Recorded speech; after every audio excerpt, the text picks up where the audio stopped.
I honestly can't think of what would you like to say. I'll let you start out. You got any thoughts?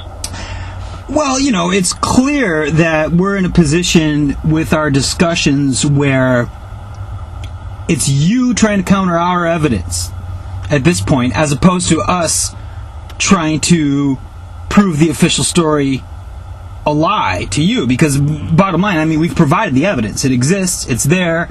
It's been proven. So, that's how you approached us to begin with, as a matter of countering what we present. And to be honest with you, I really can't think of a single thing you've provided for us, or anyone, that does that sufficiently. In fact, as far as I know, you've admitted that it's literally virtually impossible for all the sicko witnesses to be simultaneously mistaken as to what side of the station the plane flew. Is that still your position? Probably, yeah. I stand by that. Really? So what is your explanation? Well, just there's different possibilities. I can't say for sure what's up. It's either they're right somehow, and all the other evidence has been fake, planted, manipulated, whatever, or they are not simultaneously wrong by accident. Meaning? Just meaning it would be somehow organized. I couldn't say how, but those are the two possibilities. I'm having a hard time with the first one. The second one seems to make a lot more sense to me. Okay. And again, it's possible that somehow they're just all somehow grossly mistaken on such a fundamental fact. It doesn't seem right to me, but I guess it's faintly possible. Okay. So you pretty much think it's a slight possibility that they could be mistaken, and that it's actually most likely that all of these witnesses are in on a conspiracy to spread information that disproves the incorrect information, that disproves the official story. I guess, yeah, that's a distinct possibility. Should be kept in mind, I suppose, at least. Well, yeah, that's a rather wishy-washy answer, if you ask me. Should be kept in mind, I suppose, I believe. Well, I tell you, what we've presented here isn't wishy-washy. This is definitive. These people are absolute clear in what they saw, and they match each other independently. So it's not a matter of if this or that. It's either they're lying, as you put it, deliberately spreading disinformation, part of this massive conspiracy to spread disinformation, even though the operation was completely successful, or else, of course, we're right. Now, let me ask you this: since, of course, you just admitted that it should be kept in mind, and didn't seem very committed to the idea that these are deliberate lies, and you seem to make it be a faint possibility that they're all mistaken. How much of a possibility do you believe that they're actually correct? Oh, jeez. I don't know how to put a number on it, dude. I'd say it's pretty slim. I guess, and the thing is, I'll hand it to you guys. Everything that you claim, has been proven is all possible. But, again, I'm a unbeliever that everything is possible. Let me stop you there, because everything is not possible. There's only one truth. It's going to be either one or the other. So it can't be both. You can't be wishy-washy on it. There's got to be a specific truth here involved to what happened on that day. Ultimately, what happened is only one exact thing. Exactly, yeah, I agree with that. But I'm saying, all things considered, if you don't know what's going to happen tomorrow, theoretically, anything could happen. It's a matter of probabilities, and some things are so far off that they're not worth considering. Well, we're not talking about an ambiguous, hypothetical non-scenario here, and generalized scenario in regards to everything that happens in the world. We're talking about very specific evidence in regards to a very specific event. So, there has to be a commitment here on evidence. As you consider yourself a part of a jury. That's how we like to put it. It's our civic duty to make decisions about evidence and whether or not it's true or valid evidence every day as citizens, as members of juries. Correct? Well, this way. What you guys have is valid evidence, 100% proven that William Legacy and the others opened their mouths and said what they did. Beyond that, there are other interpretations. It seems you guys have thought of one interpretation, and and it's one that, given everything that they said and the way that it lines up, at least somewhat, is, it seems a valid, something to consider. But then when you look at that compared with all the other evidence, you should be going, wait a minute. That's an awful lot of fakery to have lined up all in real time, Well, actually didn't have to be real time, according to our hypothesis. You understand that, right? Not real time, yeah. Light poles, were, day before, whatever, but it had to be kind of synchronized in time for the cameras to catch it all and make it look real. So, it had to be planned out pretty tightly, and they had to have people on the scene. Well, there are no cameras, and really the destruction and the physical evidence that you're referring to is primarily inside the building. So, and there's nothing that caught any of that. Not in real time, that's true. I guess it had to happen in real time, because I don't think there's anybody talking about stuff being blown up beforehand, and I don't think there's any major explosions the next couple of days. As a matter of fact, it's funny that there are some people that are now doing that in direct contradiction to the evidence of CIT, in particular Terrell, a gentleman online. If you've seen some of his rantings and posts against us, he happens to be one of you bloggers who came out after the release of our data. Of course, he believes in a missile. But beyond that, he's also incorporated he believes in 2 violent events occurring at different periods, both outside of the building. One being a missile timed perfectly with a flyover jet, to what our eyewitnesses claim, and the other being an A3 Sky Warrior that came in and flew in later. Now, this is all to give legitimacy to Lloyd's account, which seems rather absurd. So, some people do actually postulate that there were more than one violent events outside of the building. But a range of minutes, and there were secondary explosions. I think that's pretty well established as well. So, these are all things to be considered. And with Terrell, that's just funny stuff. The A3 Sky Warrior, there's no purpose for that at all, except to try to trick people apparently with the wrong kind of plane, make sure you get some kind of engine parts in the building that can then be discovered to be the wrong ones, and it gets to punch out the punch-out hole. And you got to have a jet for that. I just have to throw that in. It's funny stuff. The guy's a clown. Well, no, he's an absolute clown. And he's actually disinfo, as far as I'm concerned, put out there deliberately to counter our information and to demonize CIT. Yeah, it gets back to motive. Would he just be doing it for a practical joke, for fun, for some kind of strategic purpose, for somebody else's benefit? Who knows? But I got to ask something. There's at least one thing we can agree on here. Besides Terrell, and that's the no planes at the Pentagon. No planes at the World Trade Center stuff. I've seen you take that on, and I was curious, which do you think is more ridiculous, TV fakery or holograms? I don't really I don't see a point in defining either way. Neither of them have much validity as far as I'm concerned, so I can't imagine that it matters which one is more ridiculous. Unknown technology certainly would be something that would be at the hands of the perpetrators. The problem is we can never know what that is or prove what it is. Now, I don't doubt that it was used. Some sort of exotic weaponry was used in some sort of way, shape, or form during the course of this operation in one of the places. I don't know where, and I don't need to postulate where, because we have proof without that. So to focus on it makes no sense to me. But yeah, both... You do have proof of exotic weaponry somewhere? Or wait, what was that? Oh, no. As I said, we don't. We have proof of a deception without postulating or theorizing about exotic weaponry. It's not necessary to go there. So yeah. So that's possible. I'll hand it that again. But again, anything's possible. So yeah, it doesn't mean much. Well, exactly. So there's really no point in going there. Obviously, the whole point of CIT is to provide evidence, direct evidence, proving a deception, and we've done this on multiple fronts. That's the thing here. It's not just the North of the Sicko testimony. Let me ask you this, because this is another thing that a lot of people who get into this debate seem to question when they initially get into it, and that is the notion that the plane, that the eyewitnesses at the Sicko station are correct in both accounts, and that the plane hit the building from that location. Do you see that? Yeah. That's a cop-out position. That's a way of trying to say, I don't want to call these guys liars, and that's basically it. And they don't want to, admit that it does necessitate a flyover. No, I see you there. If it flew north, it could not correct south and hit the light poles or any of that. Okay. So there's no way. So, right, it's irreconcilable with all the physical damage if the plane was in fact where it has been proven to be by the eyewitness, multiple corroborated eyewitness testimony.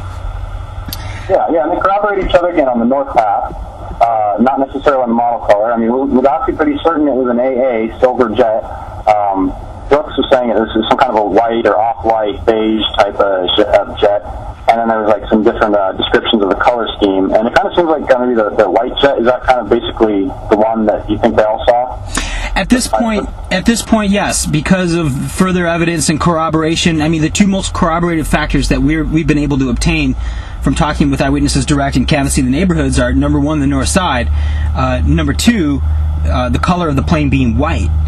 So the discrepancies from the Sika witnesses, now granted, I'll agree, these witnesses, the total amount of time that they would have seen the plane would have been, 2 seconds, probably less, at the very most. So the notion that they weren't exactly correct in the color, or that this is a particular detail that is hazy, makes perfect sense. I mean, we can't expect all eyewitnesses to be completely accurate on all points, and that's. What about the blue lettering? Do you think it's got blue lettering on it?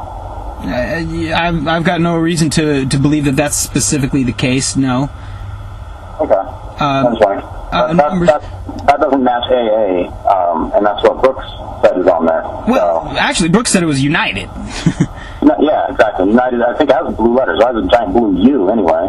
Yeah, but he didn't specifically describe that. What it seemed to me, and this is typical. I mean, we'll agree that eyewitness testimony is fallible for many reasons, and very. And typically it's not because they're deliberately lying, it's because they're simply inaccurately remembering or else deducing, which is typical of any eyewitnesses to fill in the gaps in their memory. So when asked a question, naturally Brooks feels it's his responsibility to give an answer, whether or not he knows the exact truth in that answer. So, that doesn't necessarily bring away or take away their credibility or deem it necessary to completely dismiss their account altogether. What it does, of course, is make it so it's necessary for us to scrutinize and corroborate the specific or most relevant details. And naturally, what we were going after here is where that plane flew. And that was the most important point here that was able to get corroborated by all the witnesses. So you've watched our presentation, Flight 77, the white plane? No, not really. I scanned it to see what it was about, basically, and I haven't actually watched it yet. So I saw, you interview several people and some flight path stuff figured out. That's about all I know. I was curious about that. Is that the? Do you think that's the down the river white jet that come down the river and then loop around and fly over? Or is it the same jet, or are we talking like two jets here, or what's up with that? No, yeah, absolutely. At this point in our investigation, we're in a position where we've established the flight path of the plane. I mean, there was a decoy plane. We've established that there are 3 planes in this saga that are being depicted in various manners. One of them, of course, being the decoy plane. It was meant to deceive people into believing it hit the building. The other being the C-130 that was called in to follow the jet, but never did so, yet was reported as doing so by some dubious witnesses, as well as the E-4B, which is the mysterious white plane that was seen flying over circling the area over the White House. Now, you really ought to check out the presentation, Flight 77, the white plane, because more than just these corroborating witnesses of the plane being white, it establishes the media deception in regards to blending the accounts of these other planes in the saga, particularly the E-4B, and how they literally placed planes circling the area as soon as 9:40. So 2 minutes after the event. Yeah. Well, according to radar, it takes off later, and also, of course, the raids data that's got to be altered, right? Because that doesn't match Steve O'Brien's account. It doesn't match. So it doesn't match. It shows, the flyover jet, of course. Well, it disappears from radar. It doesn't prove it doesn't fly over, but it's on the south flight path anyway. So anyway, so all that's pretty much got to have been altered, right?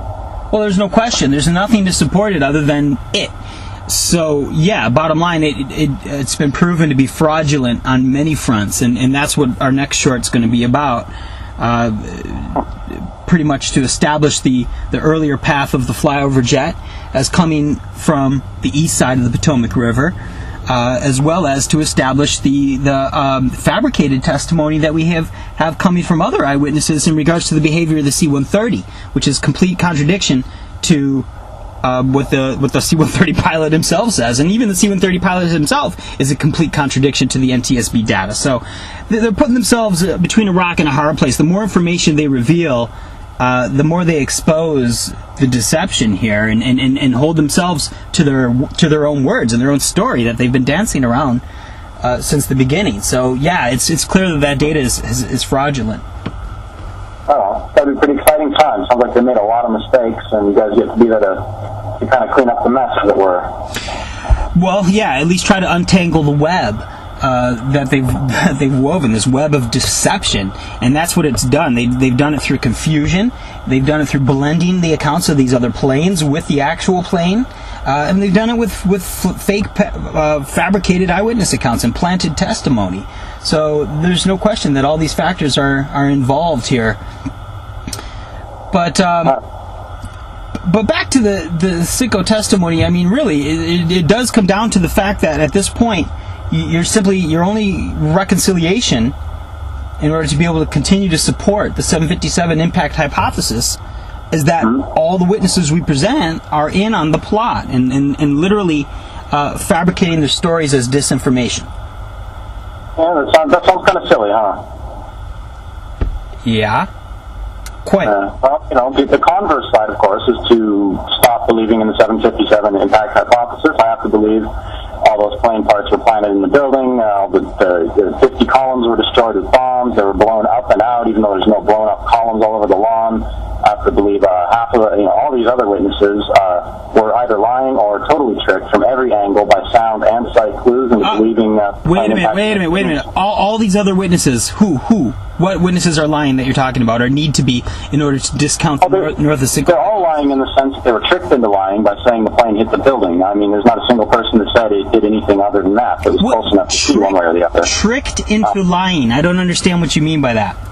They were tricked into saying something that, if they say, I saw it hit the building, and you're saying it didn't, and you're saying that they were tricked. So basically what they're doing is they're being tricked into saying something that's not true and perpetuating the government lie just by using what they saw with their own eyes. They were tricked. And are uniformly tricked across the board. So they're not lying. You're suggesting they could have been deceived. Well, yeah, that's what you guys have been suggesting. The fireball thing, where they can't see. They think it impacts because they see it flying in and they see the fireball. Well, that's a nice, simplified way of talking about the hypothesis. But however, it's simply not the case in the sense that what we maintain is that out of the static words published by the mainstream media. I mean, this is not eyewitness testimony, okay? That's really what it is. We need to talk about it for what it is, which are static printed words by mainstream media. So until you speak with these witnesses direct and get their firsthand confirmation of these details, these words are merely hearsay. They're not evidence at all, okay? So that's the fact. Now, that notwithstanding, very few of these reports, even these static words, are specifically saying that they saw the jet enter the building.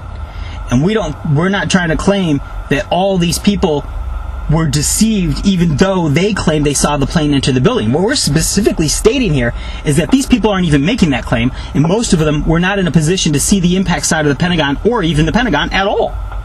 Well, yeah, I'm talking about the ones that were. And who are they? People right there on Route 27, they said, flew over my head and they crashed into the building. I mean, I don't have all the quotes in front of me, but, they might not have used, a certain word or phrase or whatever, but I mean... Well, that's another thing, too. So you're contending that the witnesses on Route 27 all would have been able to see the plane enter the building?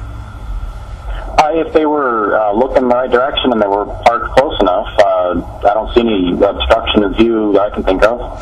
Well, again, I guess you're not paying attention to the evidence that we're presenting. Yeah, the trees absolutely obstruct the path and the view. Well, it depends on where you're parked. I mean, there's no grove of trees that blocks the view of everybody on 27. It's a long road, Well, actually, you're incorrect about that as well. It's a quite short road, less than a mile long.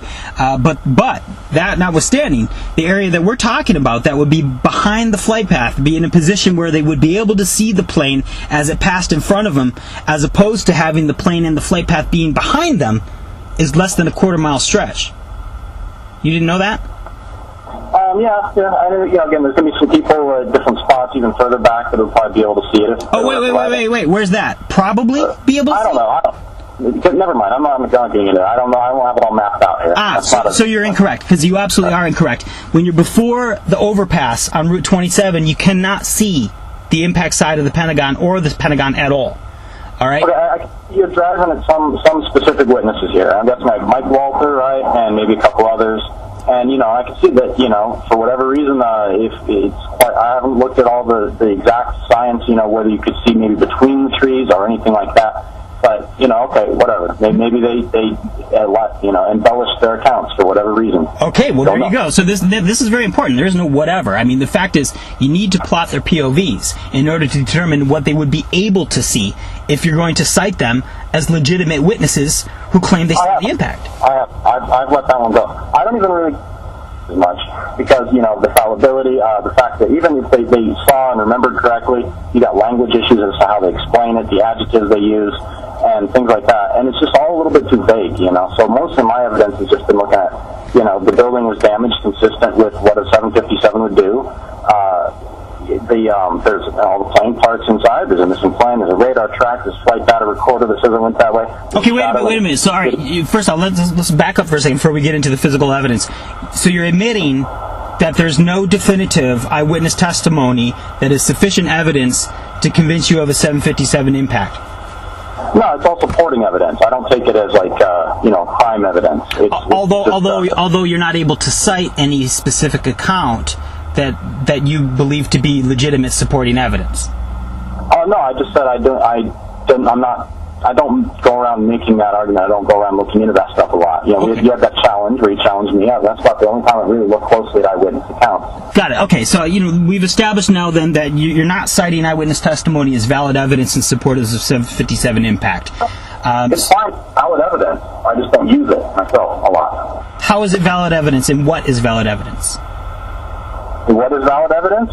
Yeah, in the eyewitness testimony. That's what I'm asking you. If you're going to say that it is valid, you need to cite it and tell me how and why. Okay, you can't prove it. It's what somebody says. Is it what they really saw? Are they describing it accurately to how they saw it, or embellishing it with something that they learned after the fact, or what? So now you're arguing that it's not valid once again. Not completely. You got to take it with a grain of salt. It's not valid or invalid. There's no such thing as valid or invalid evidence. Just it is what it is, and you look at it for what it is, and you try to figure out where it might be accurate and where it's not, and whatever. Well, actually, that's not true, Adam. There is such a thing as valid and invalid evidence, and that's very much how it works in a court of law. And in fact, eyewitness testimony is valid evidence when it's firsthand testimony. You understand that? Yeah. It's evidence that they said what they said. It doesn't mean that they saw it for sure. You can't have a brain probe to check their actual memory banks and see what they actually saw. All you know is what they're saying. Right, which is why the importance of corroboration comes into play. Really, all I'm trying to do here is establish that you really don't cite any. You're not trying to argue that any of the eyewitness testimony is in support of a 757 impact. You're not able to argue that. No, I am not right at the moment. I could dig into the files and find who it was that said it impacted. I saw it. Adam, we're having a debate discussion here. We're having a debate discussion here. So if you don't have the notes in front of you to reference, then the answer is no. You can't cite any of this as valid impact or valid. No. I can't do everything at every time. I can do it later if you want.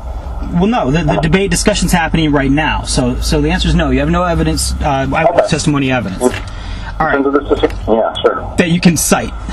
So moving on, we could certainly move over. Okay, but now that we've established too, you were also incorrect as far as the length of the road. You called it long, and as well as the positioning upon which someone would be able to see the official flight path and the plane enter the building. There's actually less than a quarter-mile stretch, and once you get in front of the trees, it becomes a minuscule amount of space until you're in front of the actual flight path. It would not be able to see the plane approach at all. Do you understand that? I think so, yeah. There wouldn't be that room for that many people there. I'm not sure what the significance of that is, but what? Well, it's quite significant because you've got a lot of witness accounts in various areas claiming that, or being cited as testimony that they support a plane hitting the building when they could not have possibly seen such a thing. I think you're Mike Walter case. You got a strong case there. Like I said, I haven't totally verified that that's absolutely true, but I think it's Yeah, it seems to me, and especially when you're talking about wings folding forward or whatever. I mean, you wouldn't see that even if you were up close, probably. And it just seems like he's trying to reconcile something with something for whatever reason. Right. It does line up. Okay, right. But, yeah, right, that's that one. That's his own thing. I mean, again, if this was hypothetically, if this was a disinfo thing, I would suspect him as being a person who's trying to make it more confusing and provide inconsistent testimony to make people go, what the hell is going on? Really? So you don't think he was trying to support the official story with his claims? You think he was trying to cast doubt on it? Well, yeah, but in a way, by trying to support the official story in a way that most people would buy, the people who look closely at the evidence would see that there's something wrong with it, and those are the people that are already suspicious, and they'll be made more suspicious. Theoretically, could be possible. Okay. But I know, it sounds wishy-washy, huh? Yeah, sure does. Yeah, well... All right, well, moving on, assuming, of course, that the way you reconcile the north of the CITGO data is true, and that all of the witnesses at the CITGO station are part of this disinformation campaign, perhaps working with Mike Walter, in a sense that they're part of the operation to put out deliberately bad information to confuse people. Since that's your working hypothesis and what you currently believe, then naturally you also believe that the plane came in low and level, hit the light poles, and entered the building as reported without hitting the ground. Yeah, quite a feat actually, but apparently that's what happened. I've heard people say it's impossible, but I haven't seen anybody be able to prove that, and it just looks like that's what happened, however unlikely it might seem. Okay. Then how do you reconcile the descent angle depicted in the FDR? That was what it was doing when it was up at the top of the hill back by the Sheraton Hotel, as far as I can tell. The geographic coordinates, north-south coordinates recorded in the L3 file and readout 2 show it, I don't know if it's a mile or 2 miles or something, but way back there. So what it was doing for altitude, pitch, roll, the wing roll angle was all irrelevant to what it was doing, 6 seconds later when it hit. Well, that's pretty difficult, though, situation for you to state, because the descent and the topography, Adam, starts after the Navy Annex, not before the Sheraton. So any... Yeah, but it's big. It's not that big compared to a plane. I've mapped it out, and if it's... my shadow placement puts it about 115 feet above the shadow at that point, and that right there is pretty high. It had to have a fairly steep angle, but it would have, at that angle, it could have come down the hill at whole angle, and it all fits somewhat, at least, with previous numbers. So, it's a slope, but compared to a big-ass plane, that deals with hundreds of feet all the time going up and down, it's built to, I think it can do that. Not that I'm an expert. Well, let me ask you, since you've had this all mapped out, as you say, how much time is there after the plane reaches the quick descent in the topography after the Navy Annex before it reaches the building? Let's see, from the shadow location, which is just basically due south of the CITGO station, according to the shadow in the video again, which, it might just well be inserted, it had about 2 seconds from that point. So from the Navy Annex, I guess it was maybe like 3 to 4 in that range. So clearly then, since the descent in the topography is directly before your alleged 2 dots in the video, then naturally the descent angle had to be in effect at that moment. Yeah, it was probably descending at that moment. I figured that to go from that, 115 feet, I figured that might be a bit high. I might have placed the shadow, 10, 15 feet wrong or something like that. So, it might be a little lower than 115 feet. That's like a pitch of minus 8.5 degrees and then a little bit shallower in order to hit the light poles from there. So that would probably, be somewhere in that range, like 7 degrees or 8 or something. And it probably was at that pitch coming down the hill. Okay, so and that descent angle that is depicted in the FDR that you believe and have just stated that it would be have to show to hit the light poles and line up with physical damage, and then you're suggesting there's within those 2 seconds that the plane has to reach the building. You're telling me that it managed to completely level out before it reached this. Is this like directly before it reached the CITGO? The security video at the Pentagon. It pretty much would have had to. I don't think it has to be perfectly level. I mean, that video I don't think is clear enough to show whether it's at a 0 pitch or a 1 or 2 or 3 or 4 degrees. Really? You can't see the smoke plume? The smoke plume is the plane, dude. It's, you know, that's something that you can't change my mind on, probably. Wait a minute. I'm sorry. What did you say? The smoke plume is the plane? The white stuff that people see, they say is a smoke plume. The black stuff is all background. There's no black plane there shooting out white smoke that then instantly turns gray in the next frame. I don't get how everybody in the world keeps saying that. So you're denying there's a smoke plume at all visible in that security video? There is, but only after the plane passes. It's gray. It's that gray dissipating smoke that you see for several frames afterwards. There's 2 white spots in the 2 different cameras before that's there and then gone. And it's supposed to be a silver plane with sunlight shining down on it. I think it would come out white. Well, so what about the squiggly plume that's depicted in one frame? Is it bright white? Yeah, bright white squiggly plume depicted in one frame of the leaked video. Yeah, and then the plane is the black thing in front of it, right? That's hidden behind the security box. That doesn't look like a plane to me. Either way, whether it's the plane or the smoke plume, it appears effectively level. But, you know, again, 600 feet away, and you're only seeing it for the length of a plane.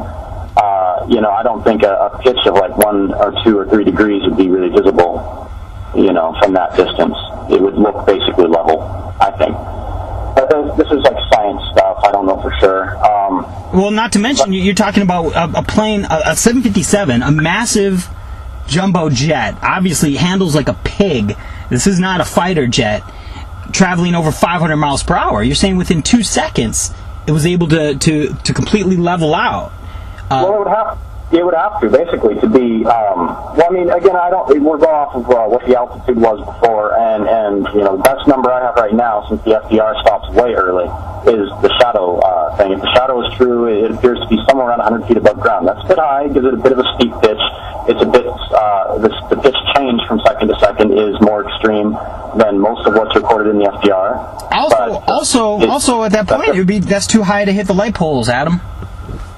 At 115 feet it is, that's why it pitches down. And I mapped it out where it does that. I have that graphic that you probably saw in my piece where I did that. And I show the numbers, and the numbers are, you know, and again, if I might have placed it a bit too high, but the numbers come out just a bit more extreme than what's in the rest of the FDR. It seems like in the range of plausibility. It's not something crazy. It is extreme, but it's not crazy.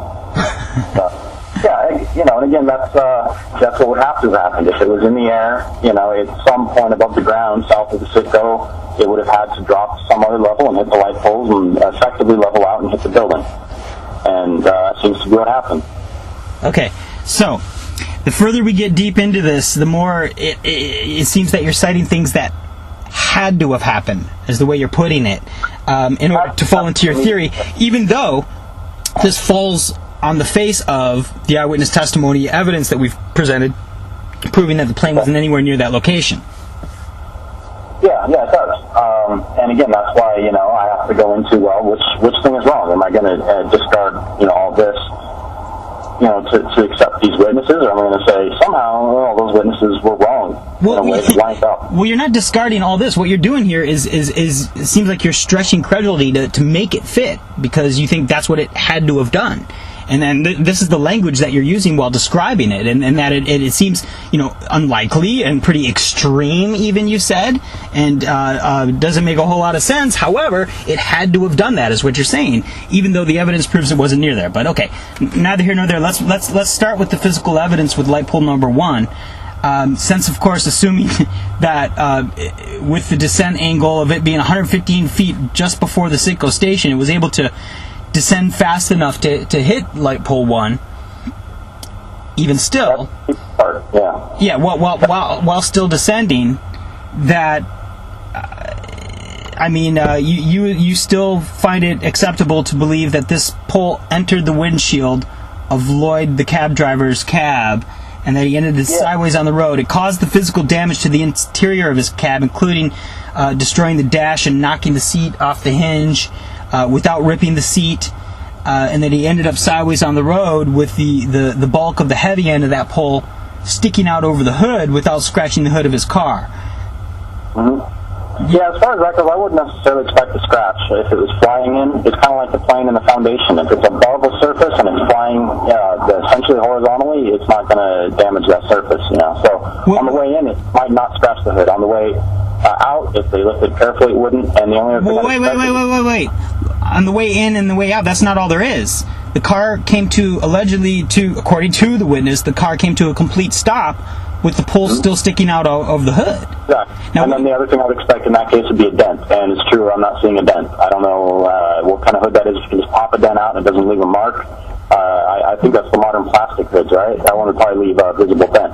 And it's true, there doesn't seem to be one. So, you know, that's a story, again, where I would have to say, from what I've seen, it seems his account doesn't line up. And what that proves is that his account doesn't line up. Well, not only that, I mean, the damage to the interior of his cab is only consistent with that of a large pole. It couldn't have been the small top piece of the arm that caused that type of damage to the inside of his cab, particularly with the hole in the windshield itself being a fat hole with multiple spiderweb patterns in the windshield. None of that is consistent to a small piece. It's clear that they try to fabricate a large piece going in. Yeah, well, that's a weird case. Yeah, multiple fractures. That's something I've heard somebody mention, and that's something to think about. I don't know what to make of that. I mean, that wouldn't be a very good fakery job either, would it? I mean, if it was one light pole was supposed to go through, and they had to hit it a couple times to get it done right, and then, you know, somebody's going to discover that and find there's multiple fractures. That's not explained. I mean, you know, again, it's one of those things where, what the hell are they thinking? Faking all this stuff and faking it so stupid. You know, I have a hard time with that. Well, sure, but the notion to say that, it makes so little sense that it has to be true is even strains more credulity. That there's no real logic behind that. It's like, naturally, they're trying to pull off an operation of deception. They're trying to do it as quick as possible, knowing full well that the hysteria and the propaganda afterwards is really what's going to fuel the deception and the belief in their story, and that scrutiny of the small details isn't going to be an important factor for quite some time when it likely won't matter, and they've already achieved their goals, such as war in Iraq, permanent global war on terror, mental manipulation of the worldwide population. So all these things have been accomplished now that CIT finally came out there and focused on the light poles and focused on Lloyd and focused on all these details. Nobody else looked at the hood of the car before that. Yeah, that's true, as far as I can tell. So, you know, go ahead. I mean, that doesn't take away from the fact that these are still anomalies, and these are still physical impossibilities with the situation. These are anomalies in the physical damage that really support the notion that the plane flew on the north side of the Sitco 100%. Now, that's where you got started, right? Because you didn't start out talking to any witnesses. They came up, you know, you ran into them after you had already been pretty well convinced that, am I correct on this? That you were pretty well convinced by the enormous physical evidence that there was no plane impact?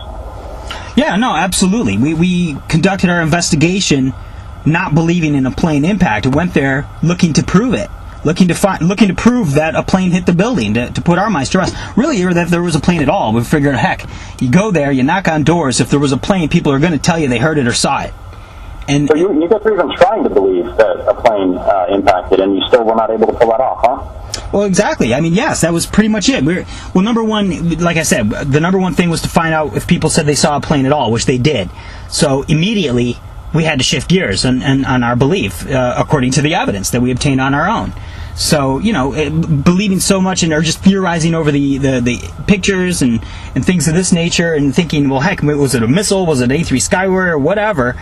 Once you go there and hear people tell you firsthand that they saw a plane, random people on the street that you can find, it becomes, there's no doubt that, you know, clearly, you know, there's something else happening. So at that point, yeah, it was either, hey, either this plane continued on over the building or it hit, like they said. So that's when we decided that it was important to focus on where the plane flew.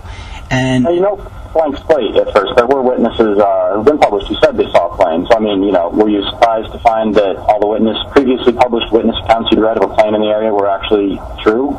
You know, I mean, because, you know, you went and got verification. That's great. That's something I haven't done. Mm-hmm. But it turns out that, you know, you would have been okay to have accepted that testimony in the first place, that there was a plane there, because there was. Absolutely. You weren't sure. No, absolutely. And same with the Sitco witnesses. If any of them had told us that the plane was on the south side of the Sitco and came low and level and hit those light poles on the right side of the bridge, then we absolutely would have changed course in our hypothesis and what we believed, and we reported it as that, and it would have been simply the case. However, that wasn't what happened, obviously, and put us on the whole course. And really, that's the only reason we formed Citizen Investigations Team. We didn't exist. We were merely research consultants to Dylan Avery and Loose Change, and that was it. So the fact that this important evidence came to light is what made us realize it's important to dig deeper and to get as much confirmation as we can from all the eyewitnesses. And no matter where we go, Adam, I mean, it's confirmed over and over and over. Everyone we talk to directly now, nobody saw it on the south side. They all saw it on the north side. I mean, because you have published probably every single interview you've done, and you've never run across anybody who indicated that it was on the south side, in any way. I mean, as far as seeing it clip light poles, as far as any kind of clue that says it was on that side, you haven't seen any of that in your interviews? Absolutely not even close. And even some of the dubious testimony that specifically state the plane went into the building and that they saw it happen, such as Joel Sukerman and of course Mike Walter. Even these accounts, and Father Stephen McGraw, who's a very famous, well-known, cited eyewitness to. He mentions the light poles in his account, so he's specifically cited as a person who saw the light poles clipped. None of these people saw the plane hit the poles. None of them are willing to admit that they saw the plane hit the poles. So even they will back off on this detail because naturally they just didn't see it happen. Yeah, and I don't think you would. I mean, it's a fairly insignificant thing compared to a giant plane coming in and all that noise. I think if you're leaning up against a pole and suddenly you weren't leaning against it, I think you'd notice. You're kidding. So, all right, obviously you haven't plotted Stephen McGraw's location. Then you realize he was right before the flight path, had probably the clearest view possible of the impact point, right before where the plane flew, right in front of light poles 3, 4, and 5. So you think he probably should have seen them clipped? Well, absolutely should have. I mean, it would have been impossible to miss. He would have seen that much better, had a much clearer view of the plane hitting the poles than he would the plane hitting the building. There's no question there. So the notion that he didn't, in fact, he doesn't even mention poles 3, 4, and 5. He mentioned that there was, as far as he knew, there was just one pole that was knocked down and that it hit the cab driver. Now, that's another factor, too. You don't have any eyewitnesses reporting a pole hitting the cab, that they saw that happen. Now, granted, the plane would be a big diversion, but for anyone in the area who saw the poles or the light cab or the cab at all, it seems like it would be quite a sight to see a cab sliding across the street sideways in the road with a big 40-foot pole sticking out of the windshield. Don't you agree? Yeah. I mean, did they mention it after the fact? Did they mention it stick out of the windshield? I haven't checked into that. No. Nobody mentions seeing the pole in the cab. Nobody mentions seeing the pole being removed from the cab. And nobody mentions seeing the plane knock the pole into the cab. So none of those details relayed by Lloyd, the cab driver, are corroborated in any way. Okay. Well, that's something. I don't know what to say to that. My mind's a blank. That sounds good. All right. Hey, I wanted to get to something, though, about this supporting the official story, trying to prove the suspect's innocence thing that I get accused of. I just wanted to clarify, this has nothing to do to me with innocence or guilt. It just has to do with, what happened. I mean, as far as I know, that if it was a 757 and it flew in and it hit the light poles and crashed into the building, it was under remote control. Or, at the very least, that they were purposefully scuttling the defense to stop it. So, again, this has nothing to do with innocence, except maybe that I'm trying to prove their innocence of the flyover hypothesis, that, maybe they're innocent of that. Well, that's an easy position. I hear you, and that's an easy position to take. However, from the standpoint that you're arguing, it doesn't make a whole lot of sense, because, number one, what you're postulating, other than the official story, are unprovable things. It's impossible to prove remote control into the building, correct? No, I wouldn't say it's totally impossible, but I sure wouldn't hold my breath for it. I don't think anyone's going to, say, oh yeah, by the way, and in the wreckage we found this pod that's a, remote control device, something like that. By the way, who would say that? That's what I'm saying. I don't think anybody's going to say that. I think if they found that, it would be top secret. So yeah, I don't think we're going to prove it. But then, that's the way I think. If they were going to go ahead and do a MyHop thing and they're going to engineer it, you know, I don't know, if I was them, I'd be trying to do it in a way that couldn't be proven. I mean, you can have people speculate and get sort of blue in the face and so on, but I wouldn't be leaving a lot of proof laying out. So I'm not looking for proof myself. You know, if I happen to find it, great. But you know, all these arguments to have, you know, this hardcore proof and it's all unraveled, just it always doesn't feel right to me. You know, I'm willing to take a look, but. Well, that's the problem, Adam, because we don't expect you to find it because you're really not conducting an investigation at all, even according to your own words. But we have, and we've provided you with the evidence. So not only have we provided it for you, and so you didn't have to try to find this proof, but it does exist, it's there, and yet you argue it against it voraciously on a daily basis. Yeah, I do get into it a bit too much, I suppose. But, you know, and it's not because I don't regret that at all because I'm wrong, just because it's taking up too much of my time. But it's just, I don't know, it's compelling. I just have to keep doing it. It's fascinating stuff. Well, you made an interesting statement the other day when you said how you thought that you call us no-planers, of course, which is a false and an incorrect characterization, and to me, it's a deliberate attempt to try to associate us with the lunatic theories of what happened. People claim happened in New York, but you said that hey, you thought the theories were dead until we came around, and all of a sudden, you had to tackle it, is the way you put it. Yeah, well, yeah, and again, I wasn't even excited about it at first. I was like, oh, it's, you know, something new, you know. I thought it was, yeah, everything was being wrapped up, and I was just going to help explain, okay, you know, and this is what happened. This is why we were wrong. I'm glad we're moving on. And that hasn't happened. And you guys were, it was the turf I had just basically scoped out. And I didn't just start, I've actually been looking into this since late 2004, early 2005. Took a bit of a hiatus, started up my blog again late last year.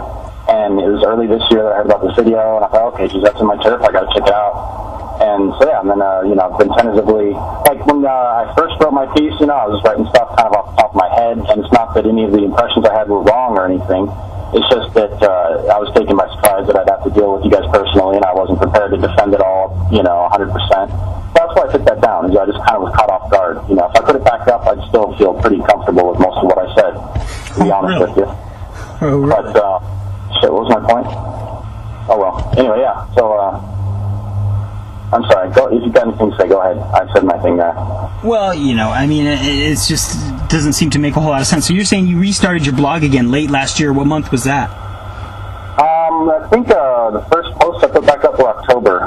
What's inspired me was I did a thing on for the 5-year anniversary. I just wrote up a little thing for a friend's newspaper thing that they never wound up publishing. Just covering, you know, that I had been a 9/11 investigator guy a little bit, and just writing that and going back over it, you know, made me realize, you know, I want to get back into that. And so the Pentagon angle was something I had looked into some, and there was some new evidence coming out at the time, and I thought it would be a good time to start getting back into that. Interesting. Yeah, that's pretty interesting. Coincidentally, that was after we'd announced the Northside evidence, just after they had released the Sicko security video as a result of our announcement, and around the exact same time that Arabisk all of a sudden came on the scene as a prominent member of 911blogger.com. So, you know, rather coincidental. That might have been stuff I saw. You know, like it's, in the early days, I wasn't paying attention to what websites were going off, who was saying what exactly. I was just kind of bouncing around and looking at stuff. And at that point, I was starting to dig into new stuff, and I might have seen you guys' stuff. I probably saw something about it. I wasn't really paying close attention, but it wasn't really an inspiration until after I had, you know, heard that the Pentagon was out, and I had to see it, and it was about witnesses, and that was really the first I knew anything about it. It was what, February, right? Right. So it's been a couple of days. So yeah, I mean, there's been nothing, you know, I didn't start out, you know, to attack you guys, because I don't even think I was aware at all. If I was, it was marginally. So it just happened to line up that way. You guys released your video about the same time I started looking back into the stuff again, and since then that's been the bulk of what I've had to deal with. So.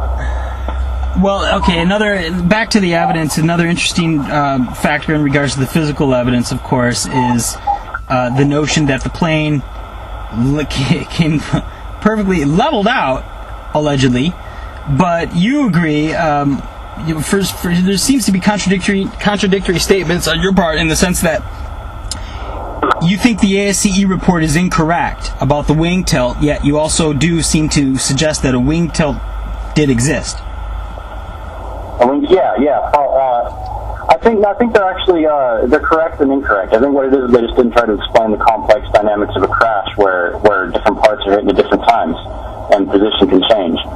Because the good evidence for left wing is the bend in column 9AA, and they don't reflect that. Their wing tip is low and their engine is underground, and there's no evidence the engine was underground at all. So that part's wrong. Yeah. Well, but if the plane was tilted at all, the engine would have to at least be touching the ground. It would. I think I haven't mapped this out 100% with I haven't gone back and redone a mapping with that. But from what it looks like to me is that the engine would be just about at ground level, like an inch or two above. Apparently, it wasn't. It wasn't scraping the lawn, but it did hit the fence structure. And we're talking in the building. What's the reaches of the building? Yeah, and I think that there is that edge spot that was damaged. It looks to me like there's a concave spot that was it's below floor level, and it's not very big, and it looks to me like the engine is possibly already deflecting upwards when it hit that, and that's what cited and forced it up just a little bit. And then if it scraped the floor past that, it wouldn't have been a whole lot, and then that was covered with mud. So I think your case there remains pretty inconclusive as to whether or not there's foundation damage. Well, I'm not sure what you're referring to. I haven't seen any images that depict any damage whatsoever in the foundation, and to suggest that it would be limited to the very, very front of the facade of the foundation, or where the facade meets the foundation, seems to make no sense at all when considering the kinetic energy of a 90-ton jet traveling over 500 miles per hour. Yeah, well, at that point, there was not much of a 90-ton jet left, because you've got a angle of impact. Right wing was gone. Half of the fuselage was already inside. The left wing may have been disconnected entirely and just flying on its own, an engine and a part of a wing. I don't know what exactly would have been left at that point. Half the plane is already gone. So, that changes the dynamic some, and I can see an engine and a chunk of a wing on its own deflecting upwards after hitting concrete, yeah. No, I do agree that if the plane did hit the building, it would have to change direction and be more of random damage at that point. However, the physical damage depicts a perfect straight line leading all the way up to the strange C-ring alleged exit hole. An overall straight line. There's going to be, it's breaking apart, and parts bouncing, this way, that way, but the general motion of it would be along the trajectory, and which it is. So, and I've never argued with you guys on that point. That's something. In fact, this is an interesting thing about this. Is through your investigation, a lot of stuff is coming to light where, you help demonstrate that, the flight path, everything lines up, and that's interesting that we agree on that, but just for different reasons. Well, we didn't do that. They have images in the ASCE report. Unless you didn't read the reports. Just other 9/11 research, especially people who look at the Pentagon, they just Hushmid or Olmholt, or I don't know who exactly are the people that just kind of step back and say, there's a little 18-foot hole, there's no plane parts, and that's like, I don't dig into it at all and look at the details and try to explain stuff.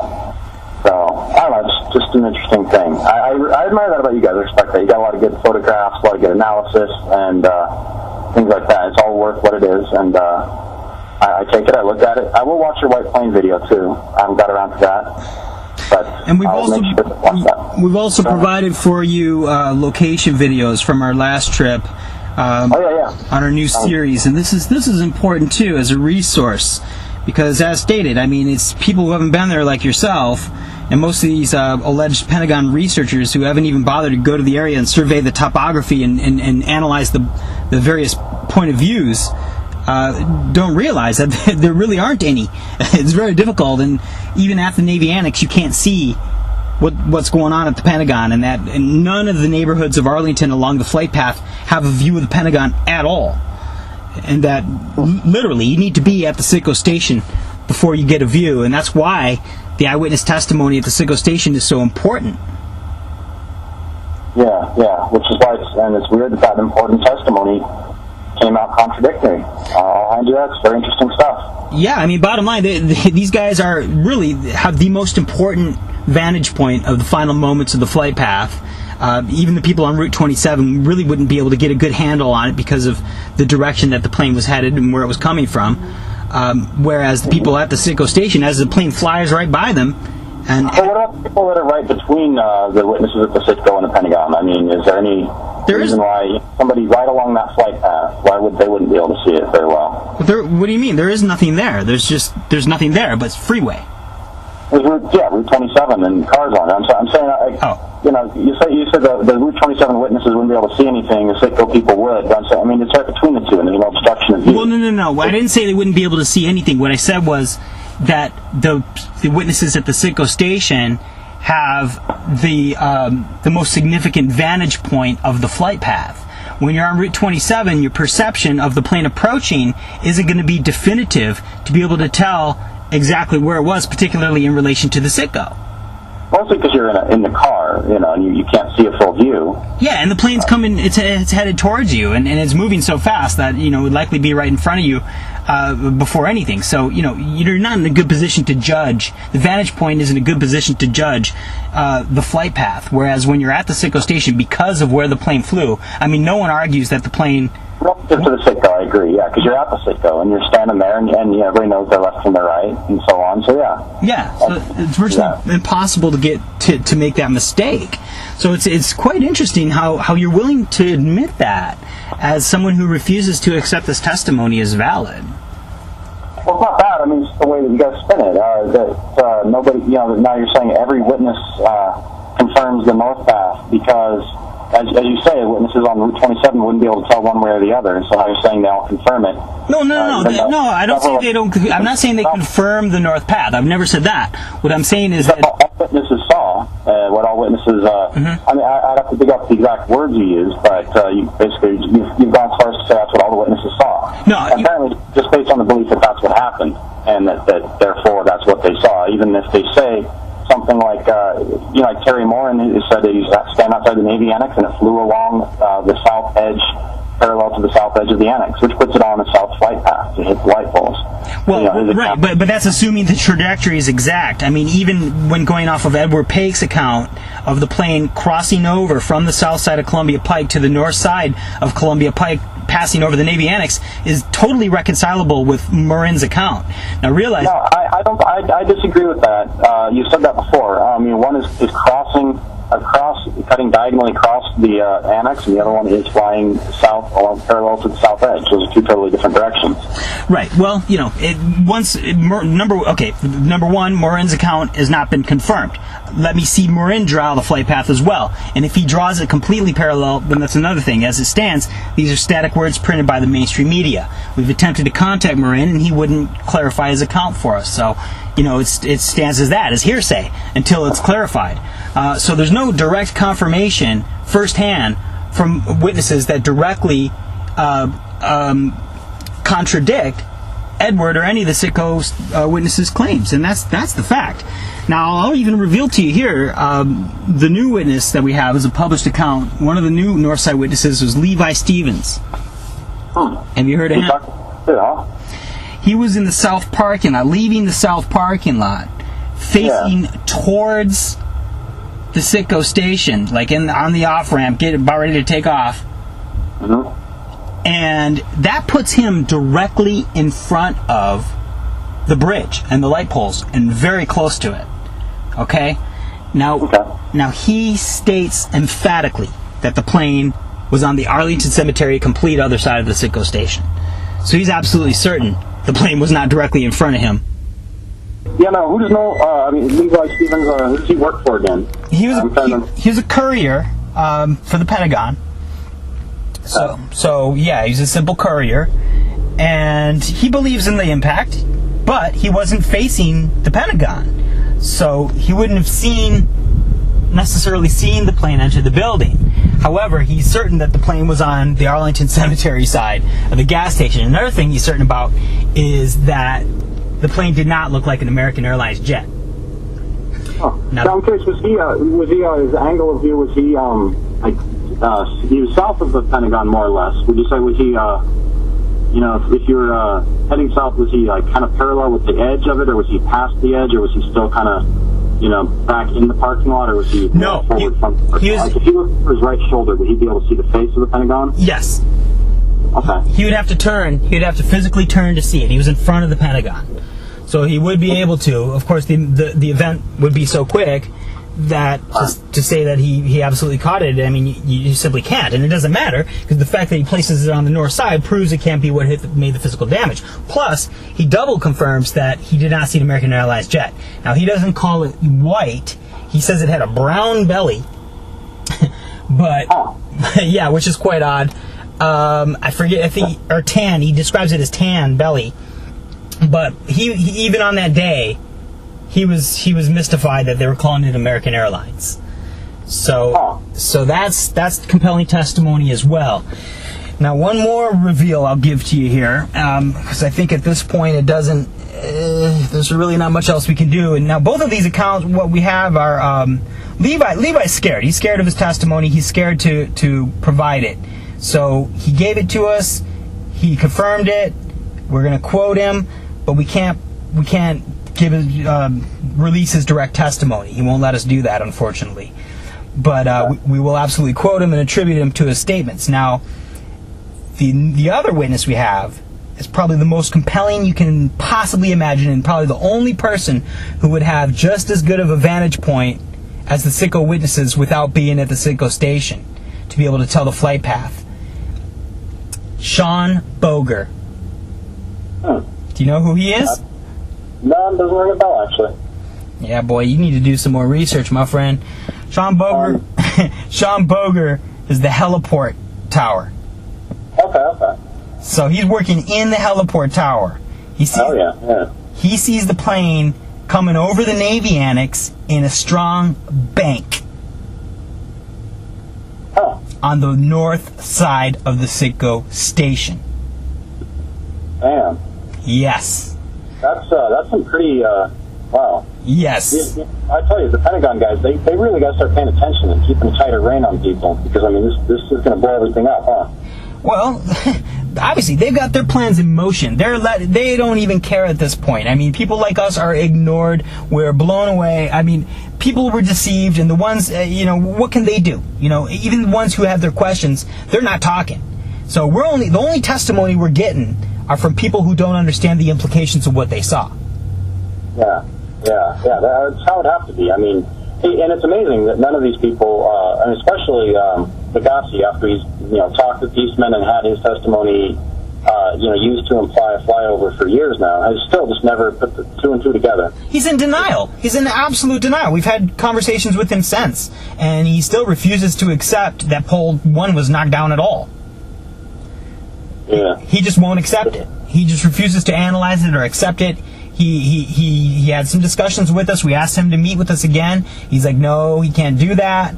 It's clear these people are scared. They're scared for their lives. They're scared for their livelihood. They just know that, hey, the more they uncover, the more they're going to find out, but they just better shut up and stop looking at it. And that's what we're getting. Anyone who's scared, I mean, people say, hey, you don't have any flyover witnesses. It's like, are you kidding?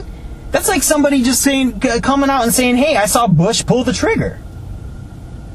Yeah. I mean, it puts them in a position where it risks their lives if they're going to come out in public admitting that what they saw was a military deception. So, that's why we're not getting any flat. Not say it. What's that? It's like out of a sense of patriotism, maybe, or something. Maybe if they saw it flyover, they wouldn't say. Is that what you're saying? Or? No, they're scared. They know if it was a deception. I mean, that's why we had. I mean, I don't know if you read the blog I wrote up about our trip this weekend, but we had a tour of the inside of the Pentagon. Oh wow! Yeah, we got just requested that, and they said sure. No, not even close. The rescue worker who supports our work and has questions of his own, who was there on the scene and saved many lives on that day, who wrote us the letter that we have posted on our the front page of our website. Yeah, the red, white, and blue Yes. He's currently enlisted. He's a hero. He has a Purple Heart. He has he's publicized. He's a big part of the Pentagon's anti-terror campaign. Well, he supports our work, and he's not willing to admit his questions publicly. But he has them naturally, and he has full clearance in the Pentagon. He took us out to dinner Saturday night, brought us to the Pentagon late, around 11 o'clock. We got an after-hours tour with nobody in the halls, walked around the whole place. Oh, wow. Yeah, that's something not everybody gets to do. That's kind of cool. Yeah, exactly. We had full visitor passes. We had to leave our cameras and video cameras and everything and cell phones in the car, naturally. But just the film these days, it's relevant to what happened. I mean, what you can do. Here's what they rebuilt after it got blown up. Yeah, so I guess you probably didn't miss much. Well, exactly. We got to see it all. We walked through the ADE Drive, the courtyard. The memorial that they built inside the building is directly on where the alleged impact point was. So we went there, we signed the guest book, signed a CIT, and if you look outside the window there, you can actually see all the flight paths. So it was quite a moment for us. And, we know some people might say, hey, wow, what unprecedented access, but I'll tell you, that's really it. You know somebody that has clearance, and they can get you in there. It's just an office building. Yeah, it's a perk of getting out there and meeting people, I suppose. Yes, so we were able to get in and see it, which was something else. So, bottom line, we're talking to people. Anyone we talk to, nobody's confirming that south flight path.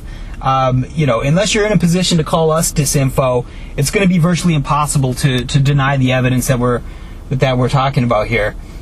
Let me ask you about the C-ring exit hole real quick. Do you think that was a result of the plane, or do you think? So? Yeah. After seeing that giant landing gear on the AE drive, whether it was there originally or brought out there, I'm thinking I've never been able to write that off completely. Like Pickering is not being a plane. There's numerous oddities about it, but these are things I've never seen that kind of thing before. I don't know what it should look like. So I don't know, it could be a bomb. Oh, okay. So you do still suggest that it's likely that perfectly round hole was created by a part of the plane? Yeah, it's not perfectly round, but it's pretty close, oblong, and I don't know, it's the wood bricks would shatter and fly out. I don't know, I'd have to look at it some more. Okay. You'd have to look at it somewhere, okay. Wow, man, you're just about as wishy-washy on live debate as you are on the blogs. That's how I think, man. I'm not like 100% go get 'em kind of guy. I look at things and I think about the different possibilities, and that's, I'm not the truth movement. I'm one person in it, and that's my gift or whatever, for good or ill. That's what I share. That's what I do. So, I think about different possibilities, and I'm not a big believer in hard proof. If there is some, then there is, but I wouldn't expect much. So, again, this is amazing stuff. The magic of eyewitnesses. You guys keep getting them. They keep coming to you, and I'll have to just keep checking those out and see how many people are saying what, and start. If it keeps lining up, maybe I'll have to be forced to concede that, they can fake all this stuff to me. I'm sure they could. I just don't see why they would. It's just that deception thing, and they just want to practice their mind control techniques. I don't know. Well, that was an interesting statement. You said how you're not one for hard proof. Well, if I see it, I see it. But, I'm not one to say something's hard proof if I don't think it is. So far, I haven't seen much. I've seen some strong circumstantial evidence about 9/11 in general, in the sense of who benefited. It's the same people that failed to stop it somehow. It's the same people that were in a position to possibly do it themselves. And again, they would probably, if they were smart, do it through ways that couldn't be proven. Because people, when they see proof, that's why people keep going for proof, is the whole smoking gun thing. It's undeniable. It's proof. And if you could find that would be great. So if I were them, I would be doing it in a way where you couldn't find the proof. Just do, fly planes in, remote control, do explosives in a way that's really sneaky, to where you just do a minimal amount in a way that doesn't look like a controlled demolition. And then, people can't just turn on the video and go, there you go, you can see it. Well, sure, but you're not them, and also there's a big factor when you're talking about an operation of deception of this magnitude, a simple psychological effect that has been known for quite some time and was popularized, or made known rather, by Adolf Hitler in Mein Kampf. You must be familiar with the big lie syndrome. Yeah, the big lie. Yeah, the bigger it is, the more people won't want to see it. That's true. And I think that applies to big lies. As far as I'm concerned, 9/11 is there's definitely some kind of a big lie with it. Well, it's the biggest lie there could possibly be. So naturally, they knew they had that working for them. So minor anomalies and things like an undamaged hood on a cab driver who nobody would accuse of being complicit in this crime anyway, are things that naturally they weren't concerned about. You can see that, right? I tell you what, man. I think actually, let me see. Let's Oh shit! My Discord just ran out, so I'm not even recording now. And in fact, I should probably get wrapped up and start getting ready to go to work soon. Oh yeah, so, you going to the call center or the janitor job? Janitor job. I do call centers Tuesday and Thursday. Yeah, what do you sell? Don't sell anything. We do surveys. I have to tell people all the time that we're not selling anything. Yeah, you married? No, got a girlfriend though. Got a girlfriend? You live with her? Yeah, we might get married next year. Good for you. Yeah, I live with my girlfriend. What do you do for a living? Aldo and I work for a software company. Oh yeah? Yep. Right on. You do like development or like sales or what? Sales. Right on. Yeah, I don't sell anything. I'm not very good at it. That's for sure. I'm not a good salesman. But people don't believe me. But anyway, so yeah. Do you want anything you want to wrap up with or anything?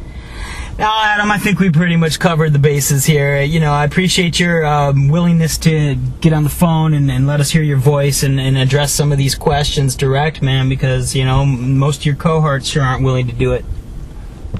Yeah, I don't know why. They got their reasons.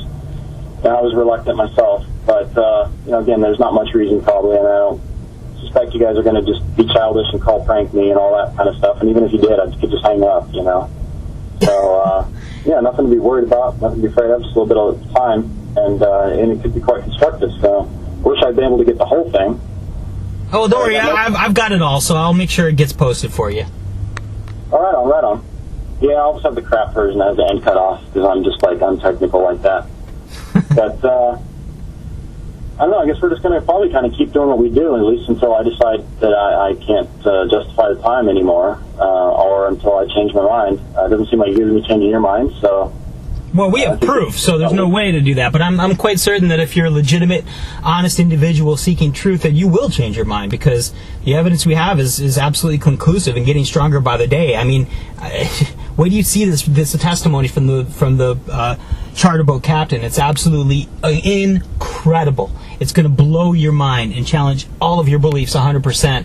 And not to mention the Keith Wheelhouse testimony. I mean, this really shows you how far they've actually gone to put out cover stories. So there's a lot more from CIT coming, that's for sure. Yeah, well, I'm sure it is incredible. I've seen a lot of incredible things coming out of you guys' rear end. So, and again, remembering the dual meaning of incredible. But I guess that's about it for now. All right, Adam. Take care, man.